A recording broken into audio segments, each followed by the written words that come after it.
বাংলাদেশে ভারতের রাষ্ট্রদূত হচ্ছেন দীনেশ ত্রিবেদী। চূড়ান্ত হয়েছিল আগেই, এবার বিবৃতি দিয়ে তাতে শিলমোহর দিল বিদেশ মন্ত্রক। এতদিন বাংলাদেশে ভারতীয় রাষ্ট্রদূত হিসেবে নিযুক্ত ছিলেন প্রণয় বর্মা। এবার তার জায়গা নিতে চলেছেন প্রাক্তন সাংসদ দীনেশ ত্রিবেদী। বাংলাদেশে নতুন সরকার গঠনের পর থেকেই ভারতের সঙ্গে সে দেশের সম্পর্ক ধীরে ধীরে মসৃণ হচ্ছে। অভ্যন্তরীণ সংকট সত্ত্বেও বাংলাদেশে জ্বালানি পাঠিয়েছে ভারত সরকার। এই আবহে দীনেশ ত্রিবেদীর বাংলাদেশের ভারতীয় রাষ্ট্রদূত হিসেবে নিয়োগ বেশ তাৎপর্যপূর্ণ বলেই মনে করা হচ্ছে। বিদেশ মন্ত্রকের তরফে আগে একটি বিবৃতি প্রকাশ করা হয়েছে, যেখানে লেখা হয়েছে বাংলাদেশের পরবর্তী ভারতীয় রাষ্ট্রদূত হিসেবে নিয়োগ করা হলো দীনেশ ত্রিবেদীকে। তবে কবে তিনি দায়িত্ব গ্রহণ করবেন তা জানা যায়নি। বিবৃতিতে শুধুমাত্র জানানো হয়েছে খুব শীঘ্রই তিনি এই দায়িত্ব গ্রহণ করবেন। আগে এই পদে ছিলেন প্রণয় বর্মা, পরবর্তীতে রাষ্ট্রদূত কে হবেন তা নিয়ে জল্পনা চলছিল।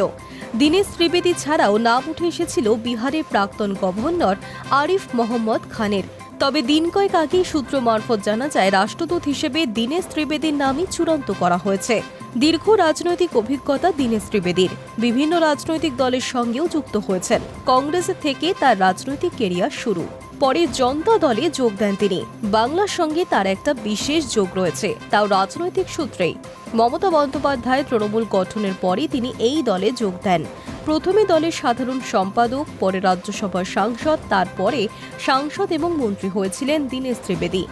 ইউপিএ সরকারের আমলে স্বাস্থ্য পরিবার কল্যাণ মন্ত্রী হন তিনি। 2011 সালে নির্বাচনে জেতার পর রেলমন্ত্রীর পদ ছেড়ে দেন মমতা বন্দ্যোপাধ্যায়। সেই দায়িত্বও দেওয়া হয় দীনেশকেই, পরে অবশ্য তাকে সরিয়ে দেওয়া হয়। 2021 সালের আগের থেকেই তৃণমূলের সঙ্গে দূরত্ব বাড়তে শুরু করে দীনেশের। তারপর ওই বছরই মার্চ মাসে তিনি বিজেপিতে যোগ দেন। এবার সেই দীনেশকেই গুরু দায়িত্ব দিল বিদেশ মন্ত্রক। তৃণমূলের সঙ্গে দীর্ঘ রাজনৈতিক সূত্রতা বাংলার সঙ্গেও বিশেষ যোগ তৈরি করে। গুজরাটি পরিবারের ছেলে হলেও ঝরঝরে বাংলায় কথা বলতে পারেন।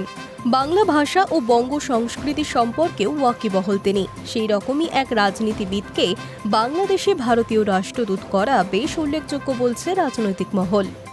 High news network.